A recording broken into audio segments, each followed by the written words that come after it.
Today on The Report, a mother of two commits a murder-suicide. Meanwhile, one of the most controversial media figures of the last 30 years has died. Plus, Biden proposes a new student loan forgiveness program. And the after effects of the Baltimore Bridge collapse. It's all coming up on The Report.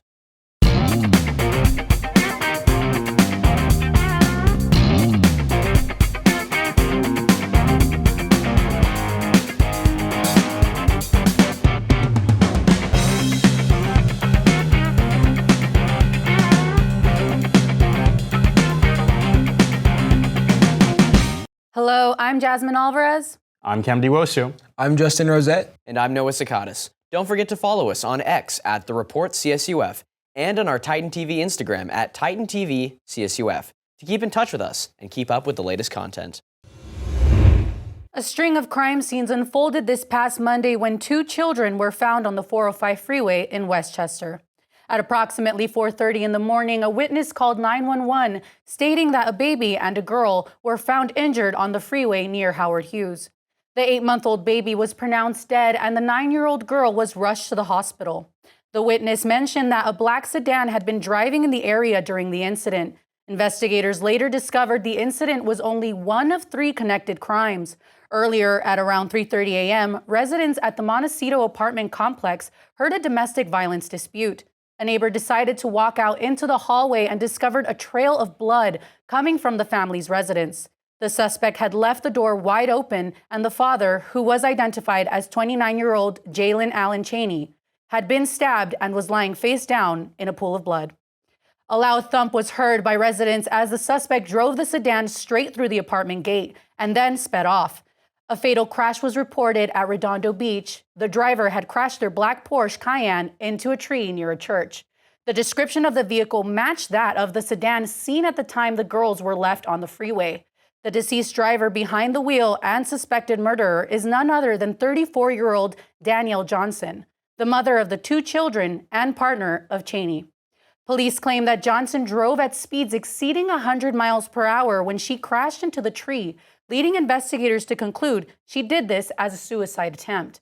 LAPD Lieutenant Golan explained that Johnson had slowed down her vehicle on the 405 and opened the passenger door for her daughter to get out of the vehicle with the baby.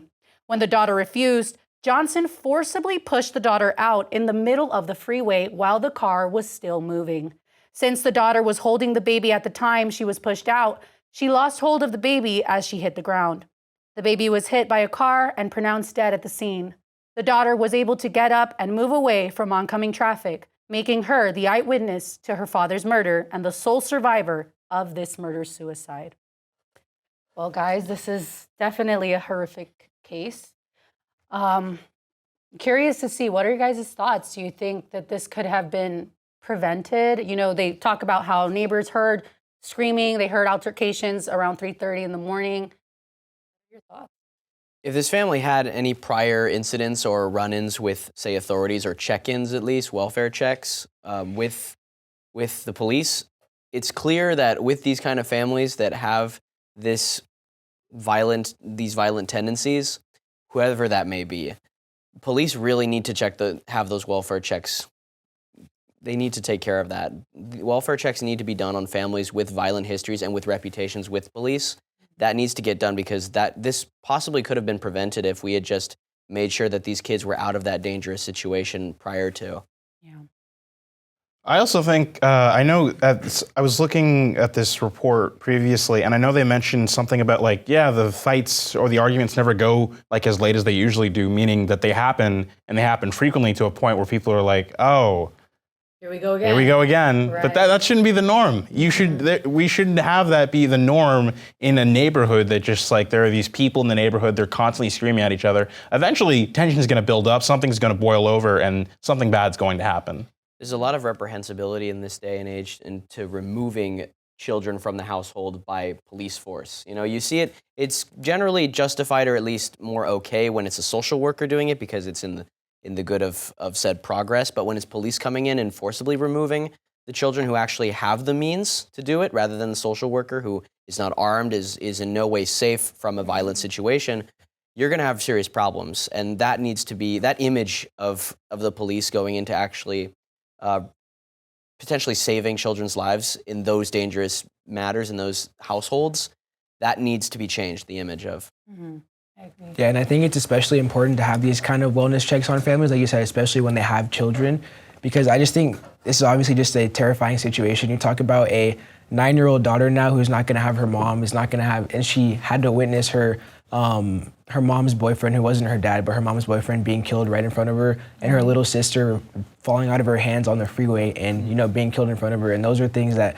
are not going to ever go away from her mind. She's going to have those thoughts and those memories in her mind for the rest of her life. And it's just very unfortunate. And like you said, if those checks could have been done, it could have been prevented. And it's just, I think, really sad story. I think the fact that something potentially could have been, they haven't said yet, but was like mentally wrong with the mother. But the fact that you couldn't make sure, at least if you're going to do what you did, make sure the kids get out of the car safely. To push your kids out of the car as you're moving on the freeway is just, it's just very saddening. And all we can do, I guess, is just hope for the best and pray for the daughter that survived. I agree. Definitely, I think everyone's trying to wrap their minds around why or what would, cause a mother to do that. But it's saddening. No matter what, I think I definitely agree with you, Justin. The sole survivor, the sole daughter, is going to definitely be left with that residual trauma. She may be good physically, but mentally, who's to say? So it is tragic. We have California ranking as 17th in the national violent crimes rates. Do you think things are getting worse? I mean, what are your guys' thoughts? There's a 6.1 increase reported in violent crimes and a 6.2 increase in property crimes from 2021 to 2024. What are your guys' thoughts? What we see in other countries, I'm not going to name specifics, but in other countries, we have police that are bypassing the specific regulations that we have in the United States. In the United States, we have training for police to handle certain situations with people with underlying conditions. For example, people with mental health issues, people that are maybe in not so good of a financial situation. Migrants, illegal immigrants is another issue. In other countries, you don't have that. And so in a lot of ways, these are not specifically roadblocks for the police, but they are essentially halfway barriers where police have to really take into consideration all these different factors before handling someone who could potentially be a threat. Whereas in other countries, you have police without these stopping methods that are actually going out and taking care of crime. Now, that's not to say that there isn't heavy police corruption, but it is an issue in California that needs to be talked about because we are one of the most lax on crime. And in fact, if you go to a statement from any California politician, they're more likely than not to blame the situation on the criminal's actual, financial situation or what's going on around them rather than the decision made by the criminal. We see in places like Hollywood and Los Angeles and San Francisco, which has gone completely, backwards, we have mass lootings going on. And these are becoming places that were formerly very, very relaxed and very luxurious. And now you're seeing that businesses like Target and Walgreens, for example, are pulling out. They're considering these places that were formerly very populated and very well protected. Tourist homes. Basically, tourist locations, basically uninvestable. And that circles back to how lax we've been on law enforcement because of all of the factors that we have to take into account. And we really need to go back and not exactly let the police totally scot-free with everything that's been going on, but to relook at the system and find a new way to examine the matter from a different perspective, perhaps. Absolutely. Don't bother checking your fridge because the juice is gone. That's right. Orenthal James Simpson, better known as OJ Simpson, has died at the age of 76. Simpson rose to prominence in the 60s playing with USC before he joined the NFL and was known for teams such as the Buffalo Bills and San Francisco 49ers. He is notable for a slew of accolades, including the Heisman, rushing over 11,000 yards, and winning the 1973 NFL Most Valuable Player Award. He never won anything, though, and that's probably for the best. Following his retirement, he would go on to be a notable actor in popular commercials such as Hertz and films such as the Naked Gun movies. This clean-cut image of a perfect athlete and celebrity would be altered following a plea of no contest to spousal abuse to his, at the time, wife, Nicole Brown Simpson. Things would be forever changed, however, when Nicole and waiter Ron Goldman were murdered in 1994. All the clues led to Simpson, and a low-speed chase in a Ford Bronco didn't do him much good either. His case was surprisingly found not guilty in one of the most sensationalized and public trials of the 1990s, thanks to the efforts of lawyer Johnny Cochran and his legal team. While he did eventually serve some time in prison, it was for an attempted armed robbery of his memorabilia. Since his release, he has remained in the public eye, whether wanted or not, until his diagnosis of prostate cancer in May 2023 and death in April of 2024. We can all breathe a sigh of relief as the juice is no longer on the loose. So, what are you guys' feelings towards OJ, his life, and now death?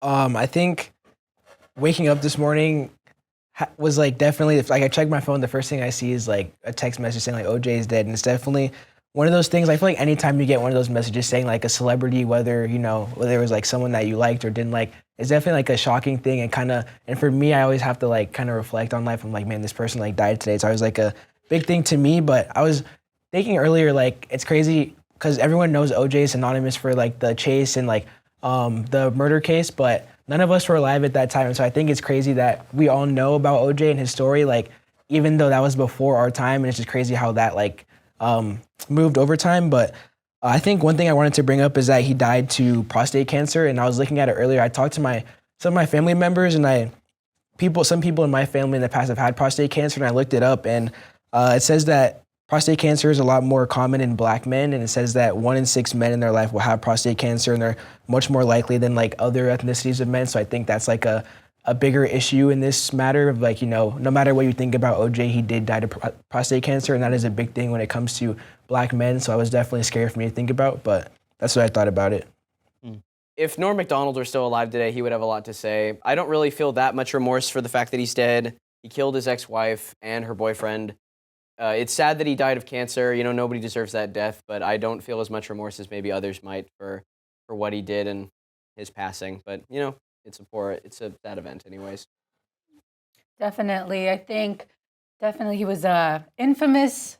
He became infamous with his high-speed chase, right? Yeah. In his white Ford Bronco. So, he's definitely going to go down in history. It's tragic that he's gone now. It's a soul that's left. But,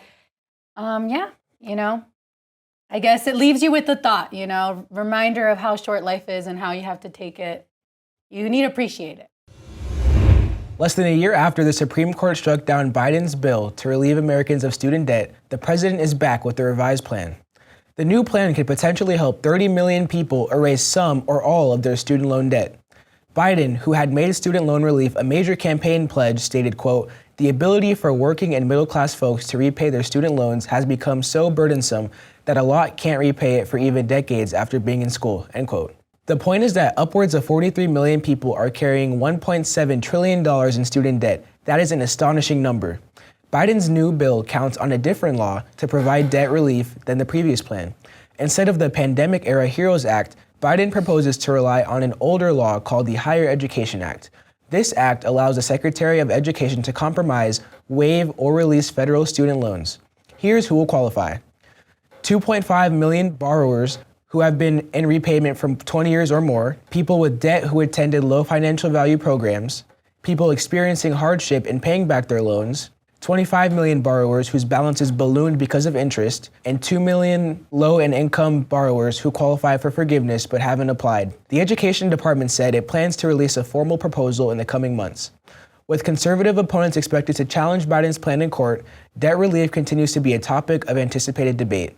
So do you guys see student relief debt in this new law that Biden is proposing as a positive, a negative? What do you guys think about it? I think it's definitely going to be a topic of debate. I think Republicans, Democrats will definitely use that on both sides. Democrats will say it's like a good thing, it helps out people. Democrats say it's a bad thing, where's the money coming from, stuff like that. And I hate that it has to be like a partisan issue. Like I wish like people could just kind of get on the same page. College is expensive. Yeah. Like whether you go to like a college like ours or Harvard, like it's expensive regardless. Mm-hmm. And like, it's very difficult to pay for college. Even if you do get financial aid, it doesn't help out unless you get like maybe full ride scholarships. But you know, those aren't always guaranteed and far and few in between. And what if you decide to change your major, your career type, you know? You might not have that same amount of money as a result of that, so. I think the concern here between the two political parties is where is that money coming from specifically? The Republicans are asking, you know, the money that's being requested out of the bill is going to come from somewhere, and it's most likely going to be the American taxpayer. So I think the debate here is the Democratic Party is more like this needs to get pushed out, this needs to be done, this needs to be handled, no matter the cost. And the Republicans are concerned about the rise in inflation and the economy in essentially a total spiral. And so I think that's a big concern with both parties, and I think that debate's going to keep going. Definitely. I think I see the argument on both sides, but I have to say, as a college student myself, who has not a lot, you know, definitely not as much as some people have had to take out loans, but I have accumulated some debt with student loans. And it is something that I do think about, okay, as soon as I get out of school, I need to make sure that I have something so that I can pay off this debt. Because if not, it's just going to continue to compound, grow, and all of that. And it definitely is something that weighs on a person.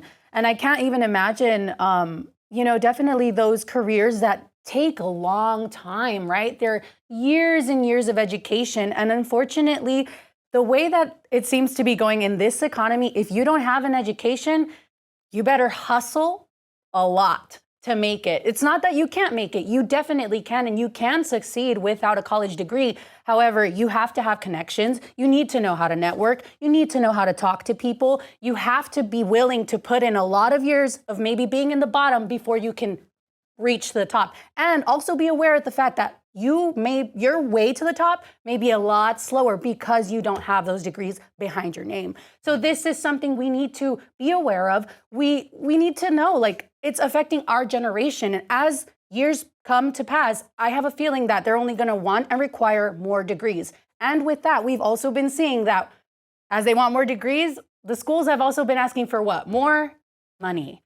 And it has been more and more difficult for lower income students to be able to get out of those situations of being in poverty without education. How are they going to do it? And like Kemdi was saying, not everyone is guaranteed a scholarship. Not everyone is guaranteed FAFSA help. It's all kind of in the gray area. So I think definitely I agree with Kemdi. It shouldn't be a partisan thing. It should be something that we all come together, realize that education is essential for our country to continue to progress, and for our economy to hopefully get better. That's my piece on it. Yeah, well said. I agree with you guys. I think that this new bill could be a positive, and I think because the student debt isn't helping just everyone. Like I read, it's helping people who have been trying to repay debt for 20 years. There's a lot of people who have been trying to repay debt 20, 50, like majority of their lives, and they're still not able to. They're still not able to afford the debt that they had because it has accrued interest. So I think this bill, if passed, could help a lot. And I think, like you said, even like a CSU like ours, our tuition isn't super high, but it's still being raised, right. And prices are going up for people that are, like you said, in the future going to have to get more degrees and more requirements, and prices are making higher. So I think eventually this bill will go to help a lot of people be able to go after their dreams and go to college for longer. I want to say some piece about this, and then we'll move on.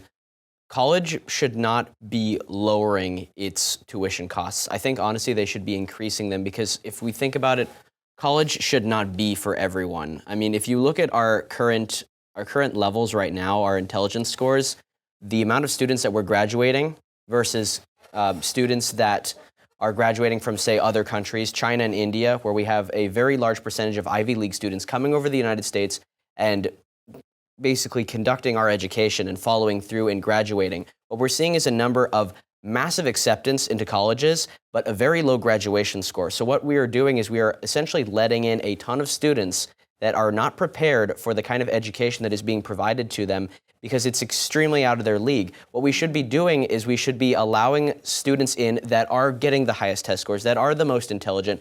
We shouldn't provide or promote that everyone needs to go to college. Yes, it is important, and yes, it is key in order to acquire those resources and acquiring those groups in order to excel in life. And that should be what is promoted, is excelling in life and being able to find a position in which you can succeed in any course level, in any field of business.